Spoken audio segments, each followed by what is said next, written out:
il s'est dit fracassé en apprenant la disparition de son ami. Lundi 6 septembre 2021, Jean-Paul Belmondo est mort à l'âge de 88 ans. Il laisse ainsi derrière lui sa famille, des millions de fans, ainsi que des amis de longue date, tels qu'Alain Delon.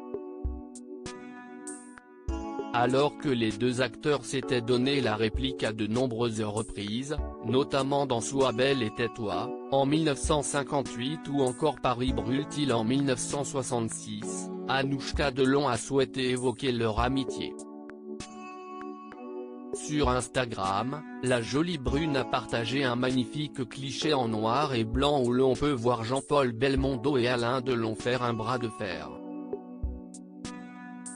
En légende, elle a écrit « Le clown et l'Auguste ».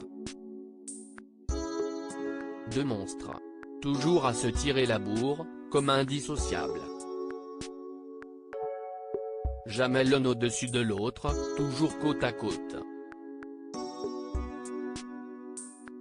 À jamais liés. Deux frères. Une famille qui partage la douleur de l'autre. Jean-Paul à jamais dans nos cœurs, à jamais dans le cœur des Français.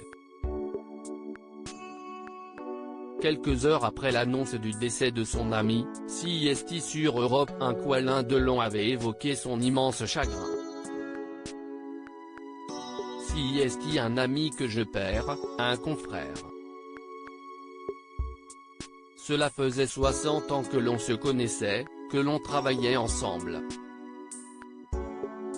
Je suis bouleversé. Il a été extraordinaire dans tout, avec une force comique exceptionnelle et un physique irremplaçable. Ça fait un mal fou, mais son image restera dans nos cœurs, CIST le principal, avait-il confié. Alors qu'ils avaient débuté ensemble, l'acteur avait expliqué « On a fait le cinéma français tous les deux, lui et moi, on est deux icônes du cinéma français, on ne peut pas parler de l'un sans parler de l'autre. » Le dernier rendez-vous de Jean-Paul Belmondo et Alain Delon au début de l'été, les deux monstres sacrés du cinéma s'étaient vus une dernière fois. Pour Paris Match, Cyril Viguier, coproducteur du documentaire Belmondo par Belmondo, a confié, le 15 juin, chez Paul, quai d'Orsay, j'ai assisté à leur dernier rendez-vous. Ils ne s'étaient pas vus depuis longtemps. Dans ce grand appartement qui donnait sur la Seine, ce fut joyeux et drôle. Alain est entré dans le salon en criant « Dis-moi, j'ai envoyé à ton agent le contrat pour Borsalino 3. Dépêche-toi de te remettre, on tourne en septembre. »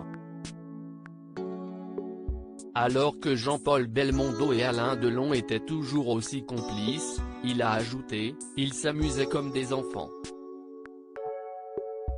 Souvent, il prenait la main de son ami et souvent, Jean-Paul agrippait son bras.